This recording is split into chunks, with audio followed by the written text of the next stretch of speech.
Ang gabi po sa inyong lahat. Narito tayo guys. Itatanong po natin kay kaibigan kung kumusta na po ba si Tatay Digong, no? Ang kanyang kalusugan. Marami po nga naghihintay po sa ating kaibigan. Gusto po daw nilang malaman ba kumusta po si Tatay Digong?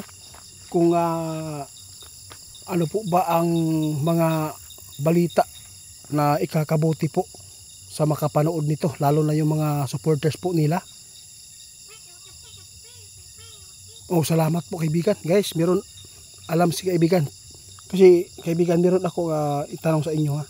Meron po nagpatanong, napanood po nila ito sa anong tawag dito sa ABS-CBN man yata ito.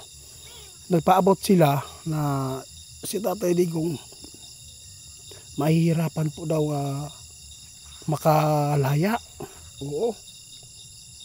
Kaya gusto namin na malaman sa inyo kung totoo po ba ito.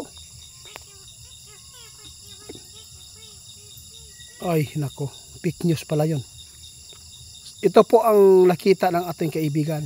Malapit na matapos po ang kaso. Kaibigan, salamat po. Kasi marami nagpaabot. Hindi na mahirap po daw makakalabas si tatay dahil po sa kanyang nagawang sa yung mga pagpatay daw sa noong siya po namumuno, yung killing ba, yung war on drug. Humihina na nga. Oo. Pero hindi po yan basta-basta guys, no? Ito po ang impormasyon ng ating kaibigan, no? Pakinggan po ninyo. Oo, yon. Makakauwi si Tatay Digong.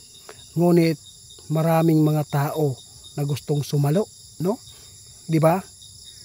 Kinuha na nga siya ng ICC, tapos marami pang mga Pilipino na gustong gumisa kay Tatay Digong. Pag uwi daw ni Tatay Digong dito kaibigan, di ba? Sinabi po ninyo, ito yung mangyayari daw guys. Pag uwi ni Tatay Digong, gusto po nila hawakan pa rin nila si Tatay Digong dito. Pastilan. Hindi na nga tinatablan doon, dito pa ninyo guluhin na naman. Tandaan po ninyo guys, pagkatapos po nito ng kaso ni Tatay Digong, kapag nakalaya ito, kawawa, babalikan ang lahat ng mga tao na nagdiin sa kanya. Pagsisihan nila, kakasuhan nila yan. Alam na po ng ating kaibigan, pasensya na po kung binuking ni kaibigan. Si Tore, merong kaso yan, matatanggap yan. Lalo na yung mga tao na grabe. Nakakatakot po ito kaibigan, no? Baka po sumiklab yung people power ba? Meron po tayo na panood guys. Meron po tayong subscriber, nag-chat kami. Doon po daw sa Korea, wala ng presidente. Bumaba na kasi nag-people power. Oh, yun. Totoo po siguro yun, di ba? Kasi mismo siya nakatira doon. Anak po niya sundalo. Oo, doon sa Korea. Napadalan ko rin ito ng herbal guys, at saka yung mga gamot, at saka yung lucky charm. Sabi po na ito, dito nag people power na, nagsindig ng kandila dito para mapababa yung presidente. Walang presidente po daw ngayon kaibigan. Tapos kung gagawin po ito dito sa atin yan guys, siguradong mapapabagsak po yung administrasyon ng BBM kung sakali itong makalikom ang mga Duterte ng 2 million o 3 million para mag people power. Siguradong mapapalayas po sa pwesto. Kaya ang problema lang po dito kaibigan, nakakaawa po talaga ang kalagayan po nila ng ating presidente, lalo yung asawa niya. Ang daming isyo, naghiwalay daw. Tapos mayroon pang kaso, hinaharap po nila dahil sa mayroon silang batas na nalabag doon sa Amerika. Tapos mababayad po sila ng ilang trilyon ba yun, at saka mayroon pa silang hinaharap po na kaso ngayon na tulad po ng anong tawag ito, drugs. O, hindi na tayo makikialam dyan. Alam po natin guys kung anong po ang nangyayari, no? Ang sa atin dito, si Tatay Digong, alam po ninyo guys, makakabalik. Kaya lang tatakot po tayo, no? Baka po sumiklab ba ang kaguluhan. Dahil po ay nabalitaan ng ating kaibigan yan, impormasyon na pag uwi daw ni Tatay Digong nito, sasaluin na naman po ng Senado para gisahin na naman po. Kaya meron pang nagpaabot sa atin, si Sara Duterte daw ay ipa-impeach po daw at saka ulit, no? Huhulihin po daw ng ICC. Ay nako. Oo nga, napakahirap talaga ang mga tao kung kung hindi nila nakikita yung tao bumagsak ay talagang maghahanap sila ng gusot para mapabagsak nila. Hindi po yan mapabagsak dahil po alam po ninyo, napakaraming mga tao sumusuporta sa kanila. Alam po natin na kaya pong likumin nila ng 3 million o 2 million na tao para po sumiklab po lang ang people power. Kaya lang ang problema lang dito, pag nagmarsyal, talo pa rin ang lahat.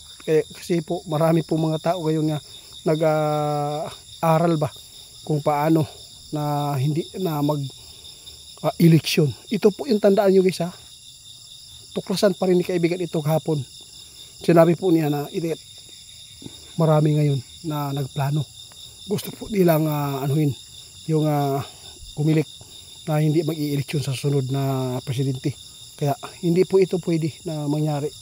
Kasi po maraming taong talagang gusto na po na palitan daw. Pero hindi naman na po ako pwede na magsabi na palitan. Kasi alam po ninyo, ipinapaabot na po na ating kaibigan noon na mabuting tao si BBM. Ngunit ang kanilang mga kapaligiran niya, ay yung nakapaligid sa kanya, yung mga masama, yung sila po yung nagririnda. Mga batas na meron sanang gagawin si BBM, ngunit hindi po niya magawa dahil po mayroong mga tao na nagtutsar. No, hindi sila po dapat po balikan ni Duterte pagkatapos sa kaso ni tatay. Tandaan po niyo guys, mas lalo pang gugulo po ang ating bansa.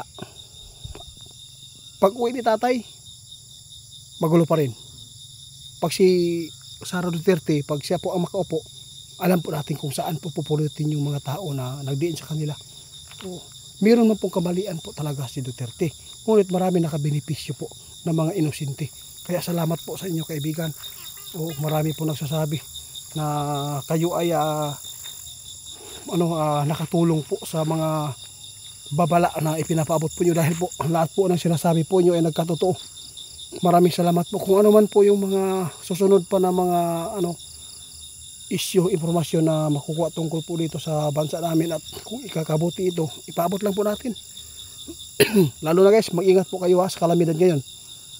Kasi po, alam natin, paparating po sila.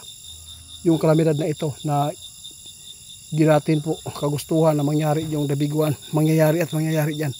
Yung tsunami, alam po natin yan, mangyayari po talaga. Kaya wala man tayong maitulong sa inyo, ang sa amin na makapaabot kami ng babala. Kasi po, nais po ilang makalikas po. Salamat po kaibigan ha.